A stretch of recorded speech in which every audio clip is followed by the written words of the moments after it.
Hi hello friends, welcome to the GK smart circle YouTube channel. ಈಗ ನಾವು April 24 ಮತ್ತು April 25, 2024ನೇ ಸಾಲಿನ ಪ್ರಮುಖ ಪ್ರಚಲಿತ ಘಟನೆಗಳನ್ನು ಕುರಿತು ಚರ್ಚೆ ಮಾಡೋಣ.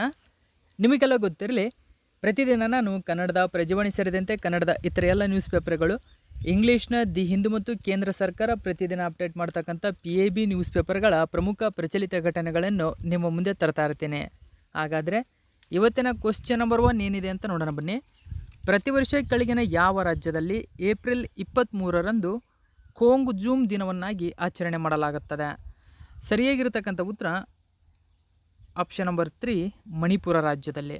ಹಾಗಾದರೆ ಏನಿದು ಖೋಂಗ್ ಜೂಮ್ ಡೇ? ನೋಡಿ, ಈ ಒಂದು ಮಾಹಿತಿಯನ್ನು ದಿ ಹಿಂದೂ ಪೇಪರ್ನಲ್ಲಿ ಕೊಟ್ಟಿದ್ದರು. ಹೆಚ್ಚಿನ ಮಾಹಿತಿಯನ್ನು ನಾವು ತಿಳ್ಕೊಳ್ಳೋಣ. ಮಣಿಪುರದಲ್ಲಿ 1891ರಲ್ಲಿ ಆಂಗ್ಲೋ ಮಣಿಪುರ ಯುದ್ಧದ ಖೋಂಗ್ ಜೂಮ್ ಕದನದಲ್ಲಿ ಬ್ರಿಟಿಷರ ವಿರುದ್ಧ ಹೋರಾಡಿದಂತಹ ಕೆಚ್ಚೆದೆಯ ಆತ್ಮಗಳನ್ನು ಗೌರವಿಸಲು ಏಪ್ರಿಲ್ 23ರಂದು ಮಣಿಪುರ ರಾಜ್ಯದಲ್ಲಿ ಪ್ರತಿ ವರ್ಷ ಖೋಂಗ್ ಜೂಮ್ ದಿನವನ್ನಾಗಿ ಆಚರಣೆ ಮಾಡಲಾಗುತ್ತದೆ. ನೋಡಿ, ಖೋಂಗ್ ಜೂಮ್ ಎಂಬತಕ್ಕಂಥ ಒಂದು ಸ್ಥಳದಲ್ಲಿ ಆಂಗ್ಲೋ ಮಣಿಪುರ ಯುದ್ಧ ನಡೆಯುತ್ತದೆ. ಸೊ ಖೋಂಗ್ ಜೂಮ್ ಎಂಬತಕ್ಕಂಥ ಒಂದು ಈ ಕದನಕ್ಕೆ ಸಂಬಂಧಪಟ್ಟಂತೆ ಪ್ರತಿ ವರ್ಷ ಈ ದಿನವನ್ನಾಗಿ ಆಚರಣೆ ಮಾಡಲಾಗುತ್ತದೆ. 1891ರ ಆಂಗ್ಲೋ ಮಣಿಪುರ ಯುದ್ಧದ ಸಮಯದಲ್ಲಿ ಖೋಂಗ್ ಜೂಮ್ ಯುದ್ಧದಲ್ಲಿ ಪ್ರಾಣ ಕಳೆದುಕೊಂಡವರ ಸ್ಮರಣಾರ್ಥ ಮಣಿಪುರ ರಾಜ್ಯವು ಇತ್ತೀಚೆಗೆ ಖೋಂಗ್ ಜೂಮ್ ದಿನವನ್ನು ಆಚರಿಸಿತು. ನೋಡಿ, ಅಂದರೆ ರೀಸೆಂಟಾಗಿ ಈ ದಿನವನ್ನು ಆಚರಣೆ ಮಾಡ್ತಾ ಬರ್ತಾ ಇದೆ. ಆ ಕಾರಣಕ್ಕಾಗಿ ಇಂಪಾರ್ಟೆಂಟ್ ಆಗುತ್ತೆ, ನೆನಪಿರಲಿ. ನೆಕ್ಸ್ಟು ಎರಡನೇ ಕ್ವಶನ್ ಏನಿದೆ ಅಂತ ನೋಡೋಣ. SIPRI ಅಂದರೆ ಸಿಪ್ರಿ ವರದಿಯ ಪ್ರಕಾರ 2023ರಲ್ಲಿ ಮಿಲಿಟರಿ ವೆಚ್ಚದ ವಿಷಯದಲ್ಲಿ ಭಾರತವು ವಿಶ್ವದಲ್ಲಿ ಯಾವ ಸ್ಥಾನದಲ್ಲಿದೆ? ನೋಡಿ, ಮಿಲಿಟರಿ ವೆಚ್ಚದಲ್ಲಿ ಭಾರತ ವಿಶ್ವದಲ್ಲೇ 4ನೇ ಸ್ಥಾನವನ್ನು ಪಡೆದುಕೊಂಡಿದೆ. ಸೊ ಹಾಗಾದರೆ ಈ ಒಂದು ಮಾಹಿತಿಯನ್ನು ಕೂಡ ದ ಇಂಡಿಯನ್ ಎಕ್ಸ್ಪ್ರೆಸ್ ಪೇಪರ್ನಲ್ಲಿ ಕೊಟ್ಟಿದ್ದರು, ಗಮನಿಸಬಹುದು ನೀವು. India 4th largest military spender in 2023 SIPRI ಈ ಒಂದು ವರದಿ ಮಾಡಿದೆ. ಇಲ್ಲಿ ಮುಖ್ಯವಾಗಿ ಅಮೇರಿಕಾ, ಚೀನಾ, ರಷ್ಯಾದ ನಂತರ ಭಾರತವು ಮಿಲಿಟರಿಗಾಗಿ ವೆಚ್ಚ ಮಾಡತಕ್ಕಂಥ ವಿಶ್ವದ ಅತಿದೊಡ್ಡ ದೇಶ ಎಂಬ ಹೆಗ್ಗಳಿಕೆಗೆ ಪಾತ್ರವಾಗಿರತಕ್ಕಂಥದ್ದು. ಹೆಚ್ಚಿನ ಮಾಹಿತಿಯನ್ನು ನೀವು ಗಮನಿಸಬಹುದು. ಏಪ್ರಿಲ್ 2024ರಂದು ಪ್ರಕಟವಾದ Stockholm international piece research institute ವರದಿಯ ಪ್ರಕಾರ 2023ರಲ್ಲಿ ಯುನೈಟೆಡ್ ಸ್ಟೇಟ್ಸ್, ಚೀನಾ ಮತ್ತು ರಷ್ಯಾದ ನಂತರ ಭಾರತವು ವಿಶ್ವದ 4ನೇ ಅತಿದೊಡ್ಡ ಮಿಲಿಟರಿ ಖರ್ಚು ಮಾಡುವ ದೇಶ ಎಂಬ ಪಾತ್ರವಾಗಿದೆ. 2023ರಲ್ಲಿ ಭಾರತೀಯ ಮಿಲಿಟರಿ ವೆಚ್ಚ ನೋಡಿ, ಇಂಪಾರ್ಟೆಂಟ್ ಆಗುತ್ತೆ. 2023ರಲ್ಲಿ ಭಾರತದ ಒಟ್ಟು ಮಿಲಿಟರಿಯ ವೆಚ್ಚ ಬಿಲಿಯನ್ ರೀತಿಯಲ್ಲಿ ನಾವು ಹೇಳೋದಾದರೆ $83.6 ಬಿಲಿಯನ್ ಆಗಿದೆ. ನೋಡಿ, $83.6 ಬಿಲಿಯನ್. 2022ರಲ್ಲಿ ಸೊ ಇದು ಭಾರತವು ವಿಶ್ವದಲ್ಲೇ 4ನೇ ಅತಿ ದೊಡ್ಡ ಮಿಲಿಟರಿ ಖರ್ಚು ಮಾಡುವ ದೇಶವಾಗಿತ್ತು ಎಂಬತಕ್ಕಂಥ ಹೆಗ್ಗಳಿಕೆ ನೀವು ಗಮನಿಸಬಹುದು. ಇನ್ನು ಭಾರತೀಯ ಸೇನಾ ವೆಚ್ಚದಲ್ಲಿ ಹೆಚ್ಚಳವಾಗಿದೆ. ಏನೇನಾಗಿದೆ ಹಾಗಾದರೆ? ಇತ್ತೀಚಿನ ವರ್ಷಗಳಲ್ಲಿ ಭಾರತ ಸರ್ಕಾರ ತನ್ನ ಮಿಲಿಟರಿ ವೆಚ್ಚವನ್ನು ಹೆಚ್ಚಳ ಮಾಡಿದೆ. 2024-25ರ ಮಧ್ಯಂತರ ಕೇಂದ್ರ ಬಜೆಟ್ನಲ್ಲಿ ಭಾರತ ಸರ್ಕಾರವು ರಕ್ಷಣಾ ವೆಚ್ಚಕ್ಕಾಗಿ 6.21 ಲಕ್ಷ ಕೋಟಿ ರೂಪಾಯಿ ವೆಚ್ಚ ಮಾಡಿದೆ. ಕಳೆದ ವರ್ಷದ ಪರಿಷ್ಕೃತ ಅಂದಾಜುಗಳಿಗಿಂತ ಸ್ವಲ್ಪ ಕಡಿಮೆಯಾಗಿದೆ ಅಷ್ಟೇ. ನೋಡಿ, ಅಂದರೆ 0.37%ರಷ್ಟು ಕಡಿಮೆಯಾಗಿರತಕ್ಕಂಥದ್ದು. 2024-25ರ ರಕ್ಷಣಾ ಖಾತೆಗಳು ಭಾರತದ GDPಯ 1.89%ರಷ್ಟಿದೆ. ನೋಡಿ, ರಕ್ಷಣಾ ವೆಚ್ಚ ಭಾರತದ GDPಗೆ ಹೋಲಿಸಿದರೆ 1.89%ರಷ್ಟು ರಕ್ಷಣಾ ವೆಚ್ಚ ಆಗ್ತಾ ಇರತಕ್ಕಂಥದ್ದನ್ನು ನೀವು ಇಲ್ಲಿ ಗಮನಿಸಬಹುದು. ಅಂದರೆ ಸರಿಸುಮಾರು 6.21 ಲಕ್ಷ ಕೋಟಿ ರೂಪಾಯಿ ಸೊ ಈ ರಕ್ಷಣಾ ಇಲಾಖೆಗೆ ಭಾರತ ಸರ್ಕಾರ ಖರ್ಚು ಮಾಡ್ತಕ್ಕಂಥದ್ದು ನೀವು ಗಮನಿಸಬಹುದು. ಇನ್ನು ಸಿಪ್ರಿ ವರದಿಯ ಪ್ರಕಾರ ಒಟ್ಟು ಜಾಗತಿಕ ಮಿಲಿಟರಿ ವೆಚ್ಚ ನೋಡಿ, ಒಟ್ಟಾರೆ ಜಾಗತಿಕ ಮಿಲಿಟರಿ ವೆಚ್ಚ ಎಷ್ಟು ಅಂತಂದರೆ 2023ರಲ್ಲಿ 2443 ಶತಕೋಟಿಯಾಗಿದೆ. ಅಂದರೆ 2443 ಶತಕೋಟಿ ಆಗಿರ್ತಕ್ಕಂಥದ್ದು ನೀವು ಇಲ್ಲಿ ಗಮನಿಸಬಹುದು. ಅಂದರೆ ಇದು ಒಟ್ಟು ಜಾಗತಿಕ ಮಿಲಿಟರಿ ವೆಚ್ಚವಾಗಿದೆ. ಅಂದರೆ ಇದು 6.8%ರಷ್ಟು ಈ ವರ್ಷಕ್ಕೆ ಹೋಲಿಸಿದರೆ ಹೆಚ್ಚಾಗಿರತಕ್ಕಂಥದ್ದನ್ನು ಗಮನಿಸಬಹುದು. ಹಾಗಾದರೆ ಸಿಪ್ರಿ ಅಂದರೆ Stockholm international piece research institute ಬಗ್ಗೆ ನಾವು ನೋಡೋದಾದರೆ ಸೊ ಇದೊಂದು ಸಂಶೋಧನಾ ಸಂಸ್ಥೆಯಾಗಿದ್ದು 1966ರಲ್ಲಿ ಸ್ವೀಡನ್ನ ಸ್ಟಾಕ್ಹೋಮ್ನಲ್ಲಿ ಸ್ಥಾಪನೆ ಮಾಡಲಾಗಿದೆ. ಕೇಂದ್ರ ಕಚೇರಿ ಸ್ವೀಡನ್ ದೇಶದ ಸ್ಟಾಕ್ಹೋಮ್ನಲ್ಲಿ ಇದರ ಕೇಂದ್ರ ಕಚೇರಿ ಇದೆ, ಗಮನಿಸಬಹುದು. ನೆಕ್ಸ್ಟ್ ನಾವು 3ನೇ ಕ್ವಶನ್ ನೋಡೋಣ. ವಿಪತ್ತು ಸ್ಥಿತಿಸ್ಥಾಪಕ ಮೂಲಸೌಕರ್ಯ ಕುರಿತ ಅಂತಾರಾಷ್ಟ್ರೀಯ ಸಮ್ಮೇಳನ. ನೋಡಿ, ವಿಪತ್ತು ಸ್ಥಿತಿಸ್ಥಾಪಕ ಮೂಲಸೌಕರ್ಯ ಕುರಿತ ಅಂತಾರಾಷ್ಟ್ರೀಯ ಸಮ್ಮೇಳನದ 4ನೇ ಆವೃತ್ತಿಯು ಇತ್ತೀಚೆಗೆ ಕೆಳಗಿನ ಯಾವ ಸ್ಥಳದಲ್ಲಿ ಪ್ರಾರಂಭವಾಗಿದೆ? ಸರಿಯಾಗಿರತಕ್ಕಂಥ ಉತ್ತರ ನವದೆಹಲಿಯಲ್ಲಿ ನಡೀತಾ ಇದೆ. ಇದು ಇಂಪಾರ್ಟೆಂಟ್ ಆಗುತ್ತೆ. ಅಂದರೆ ಅಂತಾರಾಷ್ಟ್ರೀಯ ಮಟ್ಟದ ಡಿಸಾಸ್ಟರ್ ರೆಸಿಲಿಯೆಂಟ್ ಇನ್ಫ್ರಾಸ್ಟ್ರಕ್ಚರ್ ಅಂತ ಕರಿತೀವಿ ಇದನ್ನು. ಸೊ ಈ ಒಂದು ಸಮ್ಮೇಳನ ಭಾರತದಲ್ಲಿ 2024ರಲ್ಲಿ ಜರುಗ್ತಾ ಇರತಕ್ಕಂಥದ್ದನ್ನು ನೀವಿಲ್ಲಿ ಗಮನಿಸಬಹುದು. ಆ ಕಾರಣಕ್ಕಾಗಿ ಇಂಪಾರ್ಟೆಂಟ್ ಆಗುತ್ತೆ. ಸೊ PAB ನ್ಯೂಸ್ ಪೇಪರಲ್ಲಿ ಈ ಒಂದು ಮಾಹಿತಿಯನ್ನು ಕೊಟ್ಟಿದ್ದರು. ನೋಡಿ, PM addresses 6th edition of international conference on disaster resilient infrastructure. Sorry friends, ಇಲ್ಲಿ ಕ್ವಶನಲ್ಲಿ ಮಿಸ್ಟೇಕ್ ಆಗಿದೆ. ನಾನು ಇದನ್ನ 4ನೇ ಆವೃತ್ತಿ ಅಂತ ಮಾಡಿದ್ದೀನಿ. ಇದು 4ನೇ ಆವೃತ್ತಿ ಅಲ್ಲ, 6ನೇ ಆವೃತ್ತಿ ಅಂತಕ್ಕಂಥದ್ದನ್ನು ನೀವಿಲ್ಲಿ ತಿದ್ದುಪಡಿ ಮಾಡ್ಕೊಳ್ಳಿ. ಓಕೆ, ನೀವಿಲ್ಲಿ ಗಮನಿಸಬಹುದು 6ನೇ ಆವೃತ್ತಿಯ ಒಂದು ಸಮ್ಮೇಳನ ನವದೆಹಲಿಯಲ್ಲಿ ಆರಂಭವಾಗಿದೆ. ಸೊ ಇಲ್ಲಿ PAB ನ್ಯೂಸ್ ಪೇಪರಲ್ಲಿ ಕೂಡ ಕೊಟ್ಟಿದ್ದಾರೆ, 6th ಎಡಿಷನ್ ಆಗಿದೆ ಅದು. ಸೊ ಭಾರತದಲ್ಲಿ ನವದೆಹಲಿಯಲ್ಲಿ ಆರಂಭವಾಗಿರತಕ್ಕಂಥದ್ದನ್ನು ನೀವಿಲ್ಲಿ ಗಮನಿಸಬಹುದು. ಹೆಚ್ಚಿನ ಮಾಹಿತಿ ನೋಡಿ, ವಿಪತ್ತು ಸ್ಥಿತಿಸ್ಥಾಪಕ ಮೂಲಸೌಕರ್ಯದ 6ನೇ ಆವೃತ್ತಿಯ ಅಂತಾರಾಷ್ಟ್ರೀಯ ಸಮ್ಮೇಳನವು ನವದೆಹಲಿಯಲ್ಲಿ ಪ್ರಾರಂಭವಾಗಿದೆ. ಸಮ್ಮೇಳನದ ವಿಷಯ ಹೆಚ್ಚು ಚೇತರಿಸಿಕೊಳ್ಳುವ ನಾಳೆಗಾಗಿ ಇಂದು ಹೂಡಿಕೆ ಮಾಡುವುದು. Investing today for A more resilient tomorrow ಎಂಬುದು ಈ ವರ್ಷದ ಥೀಮ್ ಆಗಿರತಕ್ಕಂಥದ್ದು. ಹಾಗಾದರೆ ICDRI ಅಂದರೆ international conference on disaster resilient infrastructure ಬಗ್ಗೆ ನಾವು ನೋಡೋದಾದರೆ, ನೋಡಿ, ಇದೊಂದು ವಾರ್ಷಿಕ ಸಮ್ಮೇಳನವಾಗಿ ಆಯೋಜನೆ ಮಾಡಲಾಗುತ್ತದೆ. ಮುಖ್ಯವಾಗಿ CDRI ಬಗ್ಗೆ ನಾವು ನೋಡೋದಾದರೆ 2019ರ UN ಹವಾಮಾನ ಶೃಂಗಸಭೆಯಲ್ಲಿ ಭಾರತದ ಪ್ರಧಾನಮಂತ್ರಿ ನರೇಂದ್ರ ಮೋದಿಯವರು ವಿಪತ್ತು ಸ್ಥಿತಿಸ್ಥಾಪಕ ಮೂಲಸೌಕರ್ಯಕ್ಕಾಗಿ ಒಕ್ಕೂಟವನ್ನು ಅಂದರೆ CDRI ಅನ್ನು ಪ್ರಾರಂಭಿಸಿದರು. ಇದು ತುಂಬ ಇಂಪಾರ್ಟೆಂಟ್ ನೋಡಿ. ಸೊ ಈ ಒಂದು CDRI ಯಾರು ಸ್ಥಾಪನೆ ಮಾಡಲು ಕಾರಣಕರ್ತರಾಗಿದ್ದಾರೆ ಅಂದರೆ ಭಾರತದ ಪ್ರಧಾನಮಂತ್ರಿಗಳಾಗಿರ್ತಕ್ಕಂಥ ನರೇಂದ್ರ ಮೋದಿಯವರು ಎಂಬುದು ಗಮನದಲ್ಲಿರಬೇಕು. 2000 ಎಲ್ಲಿ ಸ್ಥಾಪನೆ ಮಾಡಲಾಗಿದೆ ಅಂತ ಕೇಳಿದರೆ 2019ರ ವಿಶ್ವಸಂಸ್ಥೆಯ ಹವಾಮಾನ ಶೃಂಗಸಭೆಯಲ್ಲಿ CDRIಯನ್ನು ಸ್ಥಾಪನೆ ಮಾಡಲಾಗಿದೆ. ಸೊ ಇದು ಕೂಡ ತುಂಬಾ ಇಂಪಾರ್ಟೆಂಟ್ ಆಗುತ್ತೆ, ನೆನಪಿಟ್ಕೋಬೇಕು. ನೆಕ್ಸ್ಟು 4ನೇ ಕ್ವಶನ್ ಏನಿದೆ ಅಂತ ನೋಡೋಣ. S-400 ಅಂದರೆ S-400 ಟ್ರಯಂಫ್ ಎಂಬತಕ್ಕಂಥದ್ದು ಮೇಲ್ಮೈಯಿಂದ ಆಕಾಶಕ್ಕೆ ಹಾರತಕ್ಕಂಥ ಕ್ಷಿಪಣಿಯಾಗಿದೆ. ಈ ಒಂದು ಕ್ಷಿಪಣಿ ವಿರೋಧಿ ವ್ಯವಸ್ಥೆಯನ್ನು ಯಾವ ದೇಶವು ಇತ್ತೀಚೆಗೆ ಭಾರತಕ್ಕೆ ಪೂರೈಸಲಿದೆ? ಸರಿಯಾಗಿರ್ತಕ್ಕಂಥ ಉತ್ತರ ರಷ್ಯಾ. ನೋಡಿ, ರಷ್ಯಾ ದೇಶ ನಿರ್ಮಾಣ ಮಾಡಿದಂತಹ S-400 ಇದು ಟ್ರಯಂಫ್ ಆಗಿದೆ. ಸೊ S-400 ಇದೊಂದು ಕ್ಷಿಪಣಿ ವಿರೋಧಿ ವ್ಯವಸ್ಥೆಯಾಗಿರ್ತಕ್ಕಂಥದ್ದು. ಅಂದರೆ ಬೇರೆ ದೇಶದವರು ನಮ್ಮ ಭಾರತದ ಮೇಲೆ ದಾಳಿ ಮಾಡಲು ಕ್ಷಿಪಣಿಯನ್ನು ಉಡಾವಣೆ ಮಾಡಿದಾಗ ಸೊ ಅದನ್ನು ತಡಿತಕ್ಕಂಥ ಸಾಮರ್ಥ್ಯವನ್ನು ಹೊಂದಿರತಕ್ಕಂಥದ್ದು S-400. ಈ S-400 ಏನಿದೆ ಮೇಲ್ಮೈಯಿಂದ ಆಕಾಶಕ್ಕೆ ಹಾರತಕ್ಕಂಥ ಕ್ಷಿಪಣಿಯಾಗಿದೆ. ಅಂದರೆ surface to air anti missile ಆಗಿದೆ. ಸೊ ಇದನ್ನು ಭಾರತಕ್ಕೆ ಇದೀಗ ಪೂರೈಕೆ ಮಾಡಿರ್ತಕ್ಕಂಥದ್ದು ರಷ್ಯಾ ದೇಶ. ಹೆಚ್ಚಿನ ಮಾಹಿತಿ ನೀವಿಲ್ಲಿ ಗಮನಿಸಬಹುದು. Russia to supply remaining 2 regiments of S-400. ಮುಖ್ಯವಾಗಿ ಉಳಿದಂಥ 2 S-400 ಒಂದು ಟ್ರಯಂಫ್ ಮಿಸೈಲ್ ಸಿಸ್ಟಮ್ಗಳನ್ನು ಭಾರತಕ್ಕೆ ಹಸ್ತಾಂತರಿಸಿರ್ತಕ್ಕಂಥ ಮಾಹಿತಿಯನ್ನು ನ್ಯೂಸ್ ಪೇಪರಲ್ಲಿ ಕೊಟ್ಟಿದ್ದಾರೆ. ಸೊ ಇದು ಕೂಡ ತುಂಬಾ ಇಂಪಾರ್ಟೆಂಟ್ ಆಗುತ್ತೆ. ಟೋಟಲಾಗಿ ಭಾರತವು ರಷ್ಯಾ ದೇಶದೊಂದಿಗೆ $5.5 ಬಿಲಿಯನ್ ಒಂದು ವ್ಯವಸ್ಥೆಯಲ್ಲಿ ಒಪ್ಪಂದ ಮಾಡಿಕೊಂಡಿದ್ವು. ಸೊ ಇದು ಕೊನೆಯ ಹಂತವಾಗಿ ಭಾರತಕ್ಕೆ ಹಸ್ತಾಂತರ ಮಾಡಿದೆ. ನೋಡಿ, ಮುಂದಿನ ವರ್ಷದಲ್ಲಿ S-400 ಟ್ರಯಂಫ್ ಮೇಲ್ಮೈಯಿಂದ ಗಾಳಿಗೆ ಕ್ಷಿಪಣಿ ವ್ಯವಸ್ಥೆ ಅಂದರೆ surface to air missile system ಆಗಿದೆ. ಇದು ತುಂಬ ಇಂಪಾರ್ಟೆಂಟ್. ಅಂದರೆ S-400 ಎಂಬುದು ಯಾವ ವಿಧದ ಒಂದು ವ್ಯವಸ್ಥೆಗೆ ಸಂಬಂಧಪಟ್ಟಿದೆ ಅಂತ ಕೇಳಿದ್ರೆ ಇದೊಂದು ಸರ್ಫೇಸ್ ಟು ಏರ್ ಮಿಸೈಲ್ ಆಗಿದೆ. Okay, surface to air missile. So ಈ ಉಳಿದಂಥ 2 ಘಟಕಗಳನ್ನು ರಷ್ಯಾ ಪೂರೈಸಲಿದೆ. ಉಳಿದ 2 ಘಟಕಗಳ ವಿತರಣೆಗೆ ಹೊಸ ವೇಳಾಪಟ್ಟಿಯನ್ನು ರಷ್ಯಾದ ಮತ್ತು ಭಾರತೀಯ ಅಧಿಕಾರಿಗಳ ನಡುವೆ ಇತ್ತೀಚೆಗೆ ರೂಪಿಸಲಾಗಿದೆ. ಜನವರಿ 2025ರ ವೇಳೆಗೆ ರಷ್ಯಾದ 2 ನಿರ್ಮಿತ ನೌಕಾ ಯುದ್ಧ ನೌಕೆಗಳಾಗಿರ್ತಕ್ಕಂಥ ತುಂಬ ಇಂಪಾರ್ಟೆಂಟು. ಆ 2 S-400 ಯಾವುವು ಅಂತ ಕೇಳಿದರೆ ಹೆಸರಿನೊಂದಿಗೆ ಅರ್ಥ ಹಸ್ತಾಂತರಿಸ್ತಾ ಇದೆ. ಒಂದನೇದಾಗಿ ತುಶಿಲ್ ಮತ್ತು ಥಮಾಲ್ ಅಂತ ಕರಿತೀವಿ. ತುಂಬ ಇಂಪಾರ್ಟೆಂಟು, ಗಮನಿಸಬೇಕು ಇದನ್ನ. ತುಸಿಲ್ ಮತ್ತು ಥಮಾಲನ್ನು ರಷ್ಯಾ ಹಸ್ತಾಂತರಿಸಲಿದೆ.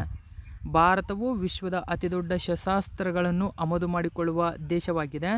ಭಾರತಕ್ಕೆ ರಕ್ಷಣಾ ಸಾಧನಗಳ ಅತಿದೊಡ್ಡ ಪೂರೈಕೆದಾರ ರಷ್ಯಾ. ನೋಡಿ, ಗಮನಿಸಬೇಕು.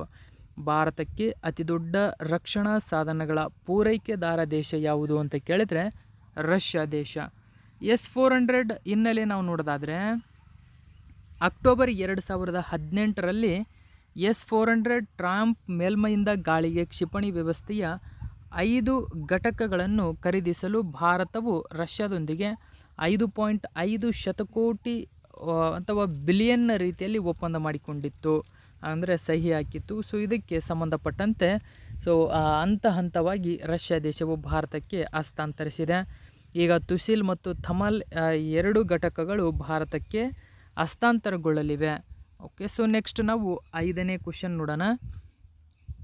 ಏಪ್ರಿಲ್ 2024ರಲ್ಲಿ ಭಾರತಕ್ಕೆ ತನ್ನ ಮೊದಲ ರಕ್ಷಣಾ ಸಲಹೆಗಾರರನ್ನಾಗಿ ಪಪುವಾ ನ್ಯೂಗಿನಿಯ ದೇಶವು ಕೆಳಗಿನ ಯಾರನ್ನು ನೇಮಿಸಿದೆ? ಸರಿಯಾಗಿರತಕ್ಕಂಥ ಉತ್ತರ ಆಪ್ಷನ್ ನಂಬರ್ 2 ಸರಿಯಾಗಿದೆ. ಕರ್ನಲ್ ಎಡಿಸನ್ ನಪ್ಯೂ ಅಂತ ಕರಿತೀವಿ. ನೋಡಿ, ಕರ್ನಲ್ ಎಡಿಸನ್ ನಪ್ಯೂ ಎಂಬತಕ್ಕಂಥವರು ಪಪುವಾ ನ್ಯೂಗಿನಿಯ ದೇಶದವರು. ಸೊ ಇವರು ಭಾರತಕ್ಕೆ ಮೊಟ್ಟ ಮೊದಲ ರಕ್ಷಣಾ ಸಲಹೆಗಾರರಾಗಿ ನೇಮಕವಾಗಿದ್ದಾರೆ. ಇದು ತುಂಬ ಇಂಪಾರ್ಟೆಂಟ್. ಅಂದರೆ ಪಪುವಾ ನ್ಯೂಗಿನಿಯ ಮೊದಲ ಬಾರಿಗೆ ನೇಮಕ ಮಾಡಿರ್ತಕ್ಕಂಥದ್ದು, ಅಂದರೆ ಭಾರತಕ್ಕೆ ತನ್ನ ಮೊಟ್ಟ ಮೊದಲ ರಕ್ಷಣಾ ವ್ಯವಸ್ಥೆಗೆ ಸಂಬಂಧಪಟ್ಟಂತೆ ಸಲಹೆಗಾರರನ್ನು ನೇಮಕ ಮಾಡಿದೆ ಪಪುವಾ ನ್ಯೂಗಿನಿಯ. ಸೊ ಓಕೆ, ಇದನ್ನು ಗಮನಿಸಬೇಕು. ಗಮನಿಸಿ ನೀವು. Papua New Guinea appoints first defence adviser to India. ನೋಡಿ, ಮೊಟ್ಟ ಮೊದಲ ಬಾರಿಗೆ ಡಿಫೆನ್ಸ್ ಅಡ್ವೈಸರನ್ನು ಭಾರತಕ್ಕೆ ನಿಯೋಜನೆ ಮಾಡಿರ್ತಕ್ಕಂಥದ್ದನ್ನು ನ್ಯೂಸ್ ಪೇಪರಲ್ಲಿ ಕೊಟ್ಟಿದ್ದರು. ಸೊ ಈ ತರಹದ ಕ್ವಶನ್ಗಳು ನಿಮಗೆ ಎಕ್ಸಾಮಿಗೆ ಇಂಪಾರ್ಟೆಂಟ್ ಆಗುತ್ತೆ. ಓಕೆ, ಸೊ ಇನ್ನು ಅವರ ಹೆಸರು ನೋಡಿ, ಗಮನಿಸಿ. ಕರ್ನಲ್ ಎಡಿಸನ್ ನಪ್ಯೂ ಅಂತ ಕರಿತೀವಿ. ಇನ್ನು ಪಪುವಾ ನ್ಯೂಗಿನಿಯ ದೇಶದ ಬಗ್ಗೆ ನಾವು ನೋಡೋದಾದರೆ ರಾಜಧಾನಿ ಪೋರ್ಟ್ ಮೊರೆಸ್ಬಿ ಅಂತ ಕರಿತೀವಿ. ಕರೆನ್ಸಿಕ್ಕಿನ ಪ್ರಧಾನಮಂತ್ರಿ ಜೇಮ್ಸ್ ಮರಾಪೆ ಅಂತಕ್ಕಂಥವರು. ನೆಕ್ಸ್ಟ್ 6ನೇ ಕ್ವಶನ್ ನೋಡೋಣ.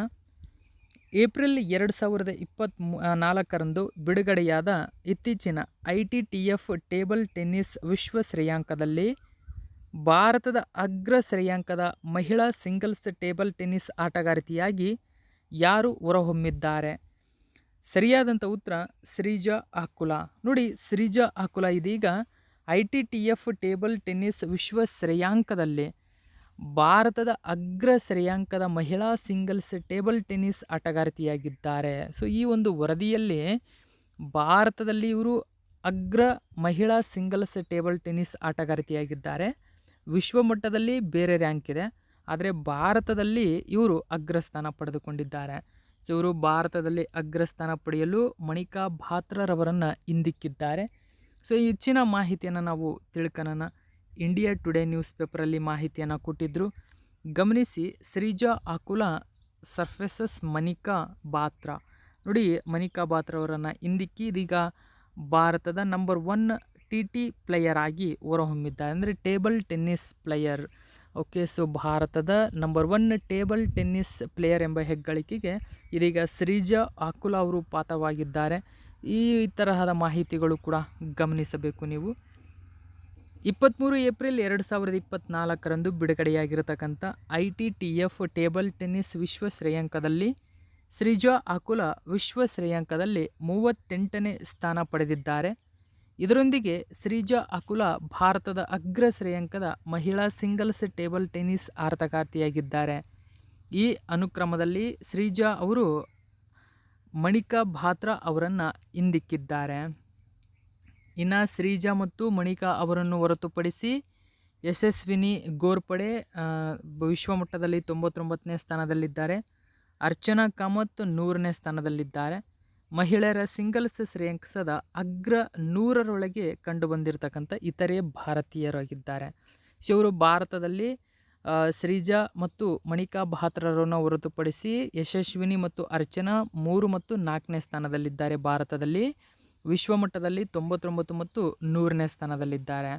ಇನ್ನು ಪುರುಷರ ಸಿಂಗಲ್ಸ್ನಲ್ಲಿ ಶರತ್ ಕಮಲ್ ನೋಡಿ ತುಂಬಾ ಇಂಪಾರ್ಟೆಂಟ್ ಆಗುತ್ತೆ. ಭಾರತದಲ್ಲಿ ನಂಬರ್ 1 ಟೇಬಲ್ ಟೆನ್ನಿಸ್ ಆಟಗಾರ ಎಂಬ ಹೆಗ್ಗಳಿಕೆಗೆ ಪಾತ್ರವಾಗಿದ್ದಾರೆ. ಪುರುಷರ ವಿಭಾಗದಲ್ಲಿ ಇವರು ಅಗ್ರಸ್ಥಾನದಲ್ಲಿದ್ದರೆ ವಿಶ್ವಮಟ್ಟದಲ್ಲಿ 37ನೇ ಶ್ರೇಯಾಂಕದ ಆಟಗಾರರಾಗಿದ್ದಾರೆ. ಆದರೆ ಭಾರತದಲ್ಲಿ ನಂಬರ್ 1 ಆಟಗಾರ. ಓಕೆ, ಸೊ ಇನ್ನು ಮಾನವ್ ಟಕ್ಕರ್ ಮತ್ತು ಮನುಷ್ ಶಾ ಎಂಬತಕ್ಕಂಥವರು ಡಬಲ್ಸ್ನಲ್ಲಿ ಭಾರತದಲ್ಲಿ ಅಗ್ರಸ್ಥಾನದಲ್ಲಿದ್ದರೆ ವಿಶ್ವದಲ್ಲಿ 12ನೇ ಸ್ಥಾನದಲ್ಲಿದ್ದಾರೆ. ಇನ್ನು ಮಹಿಳೆಯರ ಡಬಲ್ಸ್ ಶ್ರೇಯಾಂಕದಲ್ಲಿ ಸುತೀರ್ಥ ಮತ್ತು ಅಹಿಕಾ ಮುಖರ್ಜಿರವರು ಭಾರತದಲ್ಲಿ ಅಗ್ರಸ್ಥಾನದಲ್ಲಿದ್ದರೆ ವಿಶ್ವದಲ್ಲಿ 14ನೇ ಸ್ಥಾನವನ್ನು ಪಡೆದುಕೊಂಡಿದ್ದಾರೆ. ಮಿಶ್ರ ಶ್ರೇಯಾಂಕದಲ್ಲಿ ಸತ್ಯನ್ ಮತ್ತು ಮಣಿಕಾ 1 ಸ್ಥಾನ ಕುಸಿದು 19ನೇ ಸ್ಥಾನದಲ್ಲಿದ್ದಾರೆ. ಭಾರತದಲ್ಲಿ ನಂಬರ್ 1 ಸ್ಥಾನದಲ್ಲಿದ್ದಾರೆ ಮಿಶ್ರ ಡಬಲ್ಸ್ ಶ್ರೇಯಾಂಕದಲ್ಲಿ. ಓಕೆ, ನೆಕ್ಸ್ಟ್ ನಾವು 7ನೇ ಕ್ವಶನ್ ನೋಡೋಣ. ಪ್ರತಿ ವರ್ಷ ರಾಷ್ಟ್ರೀಯ ಪಂಚಾಯತ್ ರಾಜ್ ದಿನವನ್ನು ಯಾವ ದಿನಾಂಕದಂದು ಆಚರಿಸಲಾಗುತ್ತದೆ? ರಾಷ್ಟ್ರೀಯ ಪಂಚಾಯತ್ ರಾಜ್ ದಿನ ಸರಿಯಾಗಿರ್ತಕ್ಕಂಥ ಉತ್ತರ ಆಪ್ಷನ್ ನಂಬರ್ 2 ಏಪ್ರಿಲ್ 24. ಹೆಚ್ಚಿನ ಮಾಹಿತಿ ನೀವು ಇಲ್ಲಿ ಗಮನಿಸಬಹುದು. ಹಿಂದೂಸ್ತಾನ್ ಟೈಮ್ಸ್ ಪೇಪರಲ್ಲಿ ಮಾಹಿತಿಯನ್ನು ಕೊಟ್ಟಿದ್ದಾರೆ. ಪ್ರತಿ ವರ್ಷ ಏಪ್ರಿಲ್ 24 ರಾಷ್ಟ್ರೀಯ ಪಂಚಾಯತ್ ರಾಜ್ ದಿನ ಎಂದು ಆಚರಿಸಲಾಗುತ್ತದೆ. ಇದನ್ನು ಭಾರತದಲ್ಲಿ ಪಂಚಾಯತ್ ರಾಜ್ ಸಚಿವಾಲಯವು ಪ್ರತಿ ವರ್ಷ ಆಯೋಜಿಸುತ್ತದೆ. ಕಾರಣ 1993ರಲ್ಲಿ 73ನೇ ಸಂವಿಧಾನ ತಿದ್ದುಪಡಿ ಕಾಯ್ದೆ ಜಾರಿಗೆ ಬಂದಂತಹ ಐತಿಹಾಸಿಕ ದಿನದ ಒಂದು ನೆನಪಿಗಾಗಿ ಪ್ರತಿ ವರ್ಷ ಈ ದಿನವನ್ನು ಆಚರಿಸಲಾಗುತ್ತದೆ. 73ನೇ ಸಂವಿಧಾನಿಕ ತಿದ್ದುಪಡಿ ಕಾಯ್ದೆಯು ಭಾರತದಲ್ಲಿ ಪಂಚಾಯತ್ ರಾಜ್ ಸಂಸ್ಥೆಗಳೊಂದಿಗೆ 3 ಹಂತದ, ಗಮನಿಸಿ ಸ್ನೇಹಿತರೆ, 3 ಹಂತದ, ಓಕೆ, ಸೊ PRI ಅಂತ ಕರಿತೀವಿ, ಅಂದರೆ ಪಂಚಾಯತ್ ರಾಜ್ ಸಂಸ್ಥೆಗಳು ಅಂದರೆ 3 ಹಂತದಲ್ಲಿ ಸ್ಥಳೀಯ ಆಡಳಿತ ವ್ಯವಸ್ಥೆ. ನೋಡಿ, ಚೋಳರ ಒಂದು ಸ್ಥಳೀಯ ಗ್ರಾಮಾಡಳಿತ ಅಂತ ನಾವು ಕರಿತಿದ್ವಿ. ಅಲ್ಲಿ ಕೂಡ ಅಂದರೆ ಋಗ್ವೇದದಲ್ಲೂ ಕೂಡ 3 ರೀತಿಯಾಗಿರ್ತಕ್ಕಂಥದ್ದು ಕೂಡ ನೀವು ನೋಡಿರ್ತೀರ. ಸೊ ಈ ರೀತಿಯಾಗಿರತಕ್ಕಂಥ ಸ್ಥಳೀಯ ಆಡಳಿತ ವ್ಯವಸ್ಥೆಯನ್ನು ಪರಿಚಯಿಸುತ್ತದೆ 3 ಹಂತದಲ್ಲಿ. ಅದು ಯಾವ್ಯಾವುದು? ಗ್ರಾಮ ಮಟ್ಟದಲ್ಲಿ, ಬ್ಲಾಕ್ ಮಟ್ಟದಲ್ಲಿ, ಜಿಲ್ಲಾ ಮಟ್ಟದಲ್ಲಿ 3 ಹಂತದ ಒಂದು ಪಂಚಾಯತ್ ರಾಜ್ ವ್ಯವಸ್ಥೆ ಭಾರತದಲ್ಲಿ ಜಾರಿಗೆ ಬರುತ್ತದೆ. ಇದನ್ನು 1957ರಂದು ಪ್ರಜಾಪ್ರಭುತ್ವದ ವಿಕೇಂದ್ರೀಕರಣದ ಪ್ರಕ್ರಿಯೆಯನ್ನು ಅಧ್ಯಯನ ಮಾಡಲು ಮತ್ತು ಪಂಚಾಯತ್ ರಾಜ್ ವ್ಯವಸ್ಥೆಯನ್ನು ಪುನರುಜ್ಜೀವನಗೊಳಿಸುವ ಕ್ರಮಗಳನ್ನು ಶಿಫಾರಸು ಮಾಡಲು ಬಲವಂತ್ ರಾಯ್ ಮೆಹ್ತಾ ಸಮಿತಿಯನ್ನು ರಚನೆ ಮಾಡಲಾಗುತ್ತದೆ. ಈ ಸಮಿತಿಯೇ 3 ಹಂತದ ಪಂಚಾಯತ್ ರಾಜ್ ವ್ಯವಸ್ಥೆಗೆ ಕಾರಣ ನೀಡಿ ಸಲ್ಲಿಸುತ್ತದೆ ಸಂಪೂರ್ಣವಾಗಿ. ಸೊ ಬಲವಂತ್ ರಾಯ್ ಮೆಹ್ತಾ ಸಮಿತಿಯನ್ನೇ ಇದೀಗ ಅಳವಡಿಸಿಕೊಂಡಂಥ ಕಾರಣದಿಂದಾಗಿ ಪ್ರತಿ ವರ್ಷ ನಾವು ಈ ದಿನವನ್ನು ಆಚರಣೆ ಮಾಡ್ತೀವಿ. ಓಕೆ, ಸೊ ನೆಕ್ಸ್ಟ್ ನಾವು 8ನೇ ಕ್ವಶನ್ ನೋಡೋಣ. 2024ರ BMW ಓಪನ್ ಟೆನ್ನಿಸ್ ಡಬಲ್ಸ್ನ ಪ್ರಶಸ್ತಿ ಗಮನಿಸಿ. 2024ರ BMW ಓಪನ್ ಟೆನ್ನಿಸ್ ಡಬಲ್ಸ್ನ ಪ್ರಶಸ್ತಿಯನ್ನು ಇದೇ ಮೊದಲ ಬಾರಿಗೆ, ನೋಡಿ, ಡಬಲ್ಸ್ ವಿಭಾಗದ ಪ್ರಶಸ್ತಿ ಇದೇ ಮೊಟ್ಟ ಮೊದಲ ಬಾರಿಗೆ ಭಾರತೀಯ ಟೆನ್ನಿಸ್ ಆಟಗಾರ ಆಗಿರತಕ್ಕಂಥ ಯೂಕಿ ಬಾಂಬ್ರಿ ಗೆದ್ದಿದ್ದಾರೆ. ಅಂದರೆ ಇದೇ ಮೊಟ್ಟ ಮೊದಲ ಬಾರಿಗೆ BMW ಓಪನ್ ಟೆನ್ನಿಸ್ನಲ್ಲಿ ಡಬಲ್ಸ್ ವಿಭಾಗದಲ್ಲಿ, ಓಕೆ, ಸೊ ಡಬಲ್ಸ್ ವಿಭಾಗದಲ್ಲಿ ಪ್ರಶಸ್ತಿಯನ್ನು ಗೆದ್ದಿದ್ದಾರೆ. ಹಾಗಾದರೆ ಇವರ ಜೊತೆ ಆಟಗಾರ ಯಾರು? ಅಂದರೆ ಡಬಲ್ಸ್ ವಿಭಾಗದಲ್ಲಿ ಗೆದ್ದಿರತಕ್ಕಂಥದ್ದು ಸಿಂಗಲ್ಸ್ ವಿಭಾಗ ಅಲ್ಲ. ಹಾಗಾದರೆ ಇವರ ಜೊತೆ ಆಟಗಾರ ಯಾರು ಅಂತ ಕೇಳ್ತಾರೆ. ಸೊ ಸರಿಯಾಗಿರತಕ್ಕಂಥ ಉತ್ತರ ಆಪ್ಷನ್ ನಂಬರ್ 3 ಸರಿಯಾಗಿದೆ, ಆಲ್ಬೊನೊ ಒಲಿವೆಟ್ಟಿ. ನೋಡಿ, ಆಲ್ಬೊನೊ ಒಲಿವೆಟ್ಟಿ ಮತ್ತು ಯೂಕಿ ಬಾಂಬ್ರಿ ಒಂದು ಒಡೆತನದ ಡಬಲ್ಸ್ ವಿಭಾಗದಲ್ಲಿ ಇದೇ ಮೊಟ್ಟ ಮೊದಲ ಬಾರಿಗೆ ಪ್ರಶಸ್ತಿಯನ್ನು ತಮ್ಮದಾಗಿಸಿಕೊಂಡಿದ್ದಾರೆ. ನೋಡಿ, Yuki Bhambri wins doubles title at BMW open 2024 tennis. ಹಾಗಾದರೆ BMW ಓಪನ್ 2024 ಯಾವ ಕ್ರೀಡೆಗೆ ಸಂಬಂಧಪಟ್ಟಿದೆ ಅಂತ ಕೇಳಿದರೆ ಟೆನ್ನಿಸ್ ಕ್ರೀಡೆಗೆ ಸಂಬಂಧಪಟ್ಟಿರ್ತಕ್ಕಂಥದ್ದು. ಸೊ ಈ ಮೂಲಕ ನ್ಯೂಸ್ ಪೇಪರಲ್ಲಿ ಕೊಟ್ಟಿದ್ದಾರೆ ಹೆಚ್ಚಿನ ಮಾಹಿತಿ. ನೋಡಿ, ಭಾರತೀಯ ಟೆನ್ನಿಸ್ ಆಟಗಾರ ಯೂಕಿ ಬಾಂಬ್ರಿ ಮತ್ತು ಅವರ ಫ್ರೆಂಚ್ ದೇಶದವರು ಇವರು. ಫ್ರೆಂಚ್ ಆಟಗಾರ ಆಲ್ಬನೋ ಒಲಿವೆಟ್ಟಿ ಅವರು 2024ರ BMW ಓಪನ್ ಟೆನ್ನಿಸ್ ಪಂದ್ಯಾವಳಿಯ ಪ್ರಶಸ್ತಿಯನ್ನು ಗೆದ್ದಿದ್ದಾರೆ. BMW ಓಪನ್ ಟೆನ್ನಿಸ್ ಪ್ರಶಸ್ತಿಯನ್ನು ಬವೇರಿಯನ್ ಅಂತಾರಾಷ್ಟ್ರೀಯ ಟೆನ್ನಿಸ್ ಚಾಂಪಿಯನ್ಶಿಪ್ ಎಂದು ಕರೆಯಲಾಗುತ್ತದೆ. ಗಮನಿಸಿ, ಬವೇರಿಯನ್ ಅಂತಾರಾಷ್ಟ್ರೀಯ ಟೆನ್ನಿಸ್ ಚಾಂಪಿಯನ್ ಎಂದು ಕರೆಯಲಾಗುತ್ತದೆ. ಇದು ATP 250 ಪಂದ್ಯವಾಗಿದ್ದು ಇದನ್ನು ಕ್ಲೇ ಕೋರ್ಟ್ನಲ್ಲಿ ಆಡಲಾಗುತ್ತದೆ. ಗಮನಿಸಿ, ಕ್ಲೇ ಕೋರ್ಟ್ನಲ್ಲಿ ಆಡಲಾಗುತ್ತದೆ. ATP 250 ಈವೆಂಟ್ಗಳು ಎಂದರೆ ವಿಜೇತರು 250 ಶ್ರೇಯಾಂಕಗಳನ್ನು ಪಡೆಯುತ್ತಾರೆ ಎಂದರ್ಥವಾಗಿದೆ. BMW ಓಪನ್ ಜರ್ಮನಿಯ ಮ್ಯೂನಿಚ್ನಲ್ಲಿ ನಡೆಯುತ್ತದೆ. ನೋಡಿ, ಪ್ರತಿ ವರ್ಷ ಜರ್ಮನಿಯ ಮ್ಯೂನಿಚ್ನಲ್ಲಿ ನಡೆಯುತ್ತದೆ. ಇದು ಗಮನಿಸಿ, BMW ಓಪನ್ ಏನಿದೆ ಈ ಒಂದು ಟೆನ್ನಿಸ್ ಚಾಂಪಿಯನ್ಶಿಪ್ ಎಲ್ಲಿ ನಡೆಯುತ್ತದೆ ಅಂತ ಕೇಳಿದ್ರೆ ಜರ್ಮನಿಯಲ್ಲಿ ನಡೆಯುತ್ತದೆ. ಜರ್ಮನಿಯಲ್ಲಿ ಯಾವ ಪ್ಲೇಸ್ ಅಂತ ಕೇಳಿದರೆ ಮ್ಯೂನಿಚ್ನಲ್ಲಿ ನಡೀತಕ್ಕಂಥದ್ದು ಗಮನದಲ್ಲಿರಬೇಕು. ಯೂಕಿ ಬಾಂಬ್ರಿ ಅವರು 1899ರಿಂದ ನಡೆದಂತಹ ಬವೇರಿಯನ್ ಅಂತಾರಾಷ್ಟ್ರೀಯ ಟೆನ್ನಿಸ್ ಚಾಂಪಿಯನ್ಶಿಪ್ಗಳನ್ನು ಗೆದ್ದಂತಹ ಮೊದಲ ಭಾರತೀಯ ಆಟಗಾರ. ಹಾಗಾದರೆ ಬಾಂಬ್ರಿಗೆ 2ನೇ ATP ಟೂರ್ನಿ ಪ್ರಶಸ್ತಿ ಇದು. ಅಂದರೆ BMW ಓಪನ್ ಪ್ರಶಸ್ತಿಯು ಯೂಕಿ ಬಾಂಬ್ರೆಗೆ 2ನೇ ATP ಟೂರ್ ಪ್ರಶಸ್ತಿಯಾಗಿದೆ. ಕಳೆದ ವರ್ಷ ಅವರು ಮಲ್ಲೋರ್ಕಾ ಓಪನ್ ಡಬಲ್ಸ್ ಪ್ರಶಸ್ತಿಯನ್ನು ಗೆದ್ದಿದ್ದರು ಆಲ್ರೆಡಿ. ಸೊ ಇದು 250 ATP ಶ್ರೇಯಾಂಕದ ಪಂದ್ಯಾವಳಿಯಾಗಿದೆ. 33 ವರ್ಷದ ಜರ್ಮನ್ ಆಟಗಾರ ಜೀನ್ ಲೆನಾರ್ಡ್ ಸ್ಟ್ರುಪ್ BMW ಓಪನ್ ಟೆನ್ನಿಸ್ ಪ್ರಶಸ್ತಿಯ ಫೈನಲ್ನಲ್ಲಿ ಯುನೈಟೆಡ್ ಸ್ಟೇಟ್ಸ್ ಆಫ್ ಅಮೆರಿಕದ ಟೇಲರ್ ಫ್ರಿಟ್ಜ್ ಅವರನ್ನು ಸೋಲಿಸುವ ಮೂಲಕ ತಮ್ಮ ಚೊಚ್ಚಲ ATP ಪ್ರಶಸ್ತಿಯನ್ನು ಗೆದ್ದಿದ್ದಾರೆ. ಗಮನಿಸಿ, ಸಿಂಗಲ್ಸ್ನಲ್ಲಿ ಜೆನ್ ಲೆನಾರ್ಡ್ರವರು ಇಲ್ಲಿ ಚಾಂಪಿಯನ್ ಆಗಿರತಕ್ಕಂಥದ್ದನ್ನು ಗಮನಿಸಬೇಕು. ಓಕೆ, ಸೊ ನೆಕ್ಸ್ಟ್ ನಾವು 9ನೇ ಕ್ವೆಶ್ಚನ್ ನೋಡೋಣ. ಪ್ರತಿ ವರ್ಷ ವಿಶ್ವ ರೋಗ ನಿರೋಧಕ ಸಪ್ತಾಹ ಯಾವಾಗ ಆಚರಿಸಲಾಗುತ್ತದೆ? ವರ್ಲ್ಡ್ ಇಮ್ಯುನೈಜೇಷನ್ ವೀಕ್ ಅಂತ ಕರಿತೀವಿ. ಸರಿಯಾಗಿರತಕ್ಕಂಥ ಉತ್ತರ ಆಪ್ಷನ್ ನಂಬರ್ 3, ಏಪ್ರಿಲ್ 24ರಿಂದ ಏಪ್ರಿಲ್ 30ರ ನಡುವಿನ ಅವಧಿಯನ್ನು ನಾವು ವಿಶ್ವ ರೋಗ ನಿರೋಧಕ ಸಪ್ತಾಹ ಎಂದು ಆಚರಿಸಲಾಗುತ್ತದೆ. ಹೆಚ್ಚಿನ ಮಾಹಿತಿ ಗಮನಿಸಿ, ಪ್ರತಿ ವರ್ಷ ಏಪ್ರಿಲ್ ಕೊನೆಯ ವಾರವನ್ನು ಅಂದರೆ 24ರಿಂದ 30 ಏಪ್ರಿಲ್ ವಿಶ್ವ ರೋಗ ನಿರೋಧಕ ವಾರ ಎಂದು ಆಚರಿಸಲಾಗುತ್ತದೆ. 20ನೇ ಶತಮಾನದ ಉತ್ತರಾರ್ಧದಲ್ಲಿ ಜಾಗತಿಕ ಲಸಿಕೆ ಅಭಿಯಾನವು ಮಾನವೀಯತೆಯ ಶ್ರೇಷ್ಠ ಸಾಧನೆಗಳಲ್ಲಿ ಒಂದಾಗಿದೆ. ಓಕೆ, ಸೊ ಇನ್ನು ವಿಶ್ವ ರೋಗ ನಿರೋಧಕ ವಾರದ ಥೀಮ್ ನೋಡೋದಾದರೆ ಗಮನಿಸಿ, ಮಾನವವಾಗಿ ಸಾಧ್ಯ ಎಲ್ಲರಿಗೂ ರೋಗ ನಿರೋಧಕ ಅಂತಕ್ಕಂಥದ್ದು. ಅಂದರೆ ಸೊ ನೋಡಿ, humanly possible immunisation for all ಎಂಬುದು ಈ ವರ್ಷದ ಥೀಮು. ಅದೇ ರೀತಿ ರಾಷ್ಟ್ರೀಯ ಮಕ್ಕಳ ಪ್ರತಿರಕ್ಷಣೆ ಸಪ್ತಾಹವನ್ನು ಭಾರತದಲ್ಲಿ ಪ್ರತಿ ವರ್ಷ ಏಪ್ರಿಲ್ 22ರಿಂದ 29ರಂದು ನೋಡಿ ಈ ಅವಧಿಯಲ್ಲಿ ಆಚರಿಸಲಾಗುತ್ತದೆ. ಅಂದರೆ ರಾಷ್ಟ್ರೀಯ ಮಕ್ಕಳ ಪ್ರತಿರಕ್ಷಣೆ ಸಪ್ತಾಹ, ರಾಷ್ಟ್ರೀಯ ಮಕ್ಕಳ ಪ್ರತಿರಕ್ಷಣೆ ಸಪ್ತಾಹ ಏಪ್ರಿಲ್ 22ರಿಂದ 29. ನೆಕ್ಸ್ಟ್ ನಾವು 10ನೇ ಕ್ವೆಶ್ಚನ್ ನೋಡೋಣ.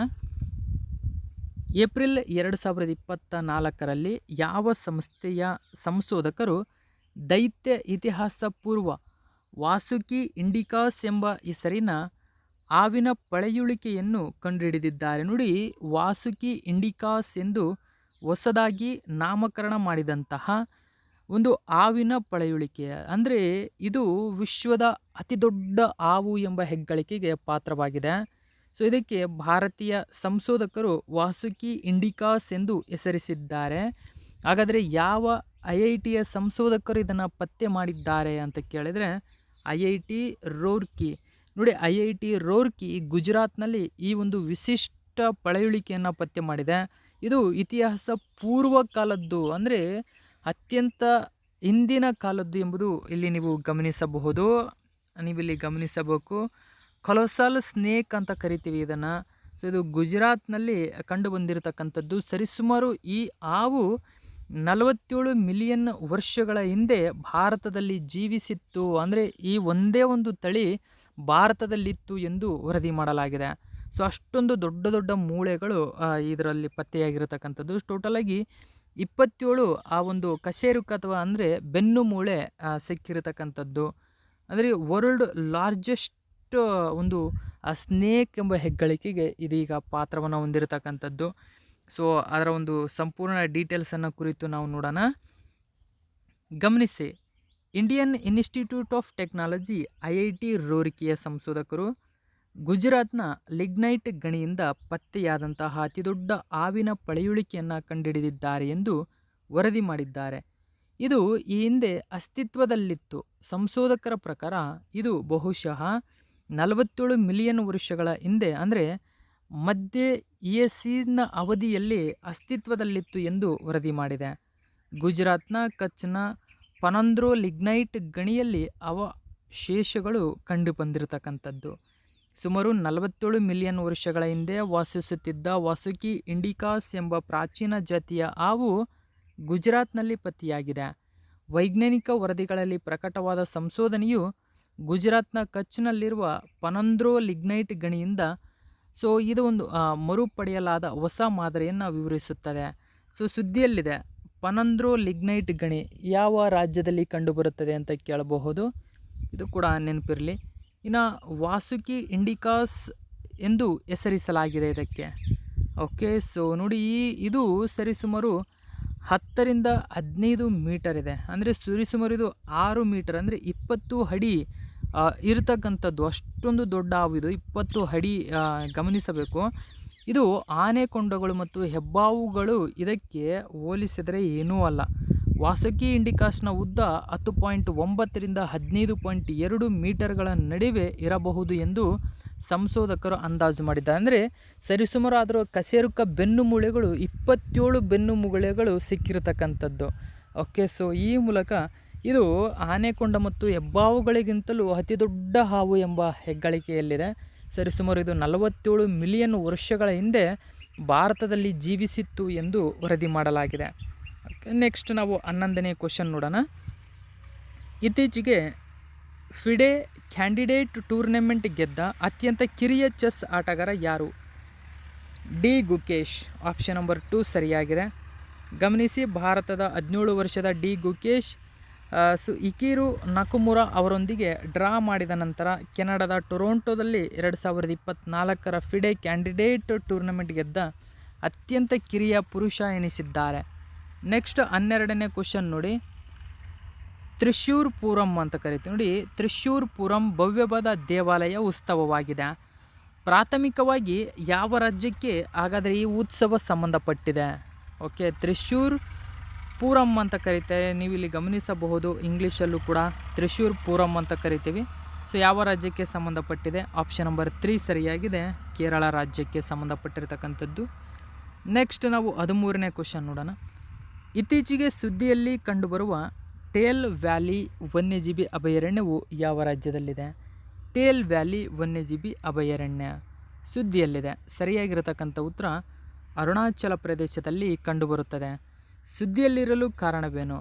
ಇತ್ತೀಚೆಗೆ ಭಾರತದಲ್ಲಿ ಪತ್ತೆಯಾಗಿರತಕ್ಕಂಥ ಅಪರೂಪದ ಚಿಟ್ಟೆ ನೋಡಿ, ಗಮನಿಸಿ, ನೆಫ್ಟಿಸ್ ಫಿಲಿರಾ ಅಂತ ಕರಿತೀವಿ. ನೆಫ್ಟಿಸ್ ಫಿಲಿರಾ ಇತ್ತೀಚೆಗೆ ಪತ್ತೆ ಮಾಡಿದ್ದಾರೆ ವಿಜ್ಞಾನಿಗಳು. ಹಾಗಾದರೆ ಇದೊಂದು ಯಾವ ಜಾತಿ ಅಂತ ಕೇಳಬಹುದು.